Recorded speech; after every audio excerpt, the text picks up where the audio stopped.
یہ وطن اگر یہ وطن ہمارا ہے تو بتائیے اس پر حکومت کسے کرنی چاہیے؟ پھر میں کہوں گا اس پر حکومت آپ جواب دیجیے، ہم کریں گے اس پر حکومت، اس پر حکومت۔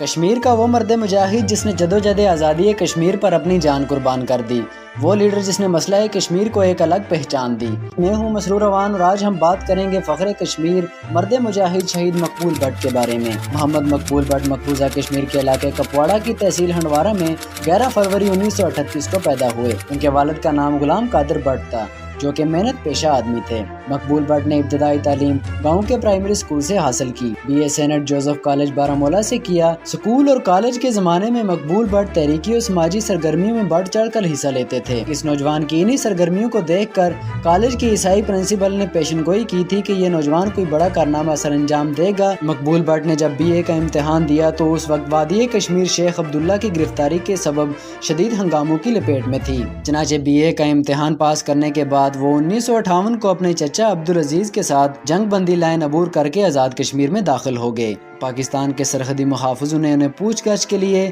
قلعہ مظفرآباد میں نظر بند کر دیا۔ رہائی کے بعد مقبول بٹ پشاور میں سکونت پذیر ہوئے، جہاں محبت خان نامی ایک کشمیری کی کاوش سے انہیں پشاور یونیورسٹی میں MA میں داخلہ مل گیا۔ تعلیم کے ساتھ ساتھ وہ پشاور سے شائع ہونے والے ایک اخبار میں بھی کام کرتے تھے۔ انہوں نے ایک ہفتہ آور رسالہ بھی شروع کیا لیکن اسے مالی مجبوریوں کے سبب جاری نہ رکھ سکے۔ آپ نے پشاور یونیورسٹی سے MA اردو اور MA صحافت کی ڈگریاں حاصل کی۔ 1961 میں ان کی شادی راہ بیگم سے ہوئی جن سے 2 بیٹے جاوید مقبول اور شوکت مقبول پیدا ہوئے۔ 1960 میں مقبول بٹ نے KH خورشید کے دور صدارت میں BD سسٹم کے تحت ہونے والے آزاد کشمیر کے پہلے بلدیاتی انتخابات میں بطور امیدوار حصہ لیا اور کامیاب ہوئے۔ 1965 میں انہوں نے ایک اسکول معلمہ ذاکرہ بیگم سے شادی کی جن سے ایک بیٹی پیدا ہوئی۔ 1965 میں مقبول بٹ اور ان کے ساتھیوں نے معاذ رائے شماری کے نام سے ایک جماعت کی بنیاد رکھی۔ اپریل 1965 کو سیالکوٹ کے مقام پر محاذ کا پہلا کنونشن منعقد ہوا جس میں مقبول بٹ محاذ کے پبلسٹی سیکٹر منتخب ہوئے۔ کنونشن سے فارغ ہونے کے بعد محاذ کے مرکزی عہدیداروں نے سیالکوٹ اور جموں کے مابین سوچیت گڑھ کے بارڈر پر جا کر مقبوضہ کشمیر کی مٹی ہاتھ میں اٹھا کر حلف اٹھایا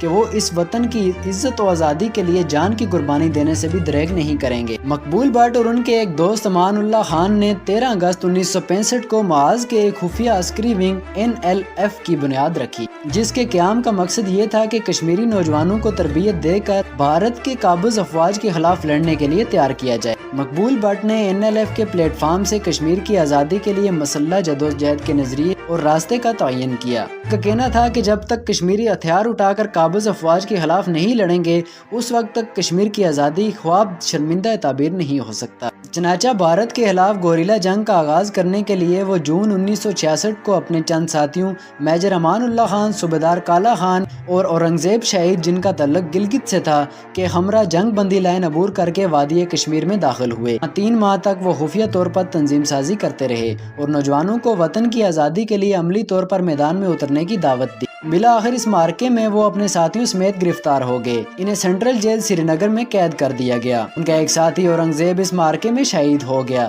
مقبول بٹ اور ان کے ساتھیوں پر بغاوت پھیلانے کے جرم میں مقدمہ قائم کیا گیا۔ کشمیر ہائی کورٹ کے ایک ہندو جج نے سزائے موت سنائی۔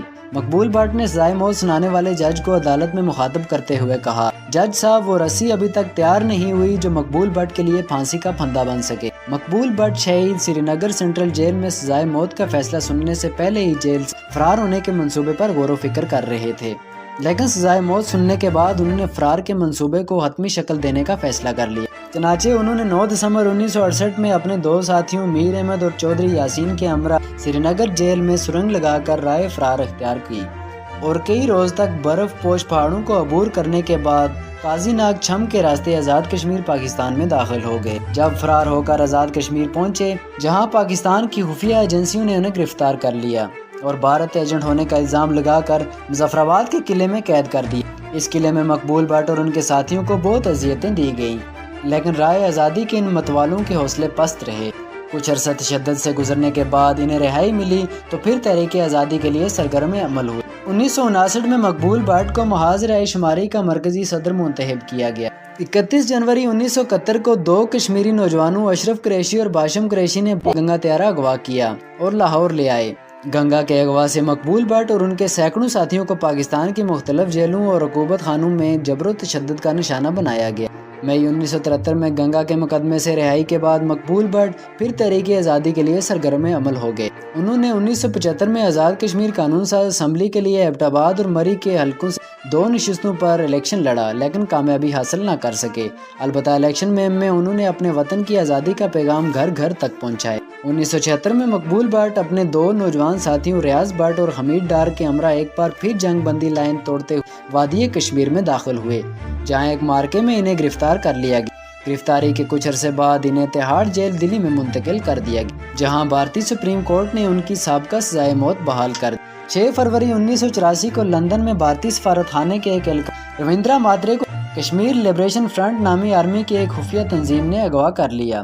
اغوا کاروں نے 24 گھنٹے کے اندر مقبول بٹ، حمید، ریاض ڈار اور دیگر کشمیری حریت پسندوں کو رہا کرنے کا مطالبہ کیا، لیکن جب بھارتی حکومت نے ان کا مطالبہ تسلیم نہ کیا تو اغوا کاروں نے 54 گھنٹے گزرنے کے بعد رویندرا ماترے کو قتل کر دیا۔ رویندرا ماترے کے قتل کے بعد بھارتی حکومت نے مقبول بٹ کو پھانسی دینے کا اعلان کر دیا۔ مقبول بٹ کو سزائے موت سے بچانے کے لیے کشمیریوں نے بہت کوشش کی، لیکن بھارتی حکومت نے اپنے فیصلے کو تبدیل نہ کیا۔ 11 فروری 1984 کو اتوار کے روز تہاڑ جیل میں انہیں پھانسی دے دی گئی۔ پھانسی کے پھندے پر لٹکتے ہوئے مقبول بٹ کے آخری الفاظ تھے، میرے وطن تو ضرور آزاد ہوگا۔ مقبول بٹ کی لاش ان کے ورثاء کے حوالے کرنے سے بھارتی حکومت نے انکار کر دیا، چنانچہ جیل کے مسلمان قیدیوں نے انہیں وہیں جیل کے احاطے میں دفن کر دیا۔ کشمیر کی جدوجہد آزادی میں مقبول بٹ شہید کو سب سے اعلیٰ و عرفہ مقام حاصل ہے۔ رائے آزادی میں مقبول بٹ کی قربانیوں نے کشمیر کو نیا عزم و حوصلہ عطا کی۔ بلا شبہ کشمیر کی نئی نسل میں مقبول بٹ کو جو عزت و اہمیت حاصل ہے وہ کسی دوسرے شخص کے حصے میں نہیں آتی۔ نئی نسل مقبول بٹ کو جدوجہد آزادی کا ہیرو مانتی ہے۔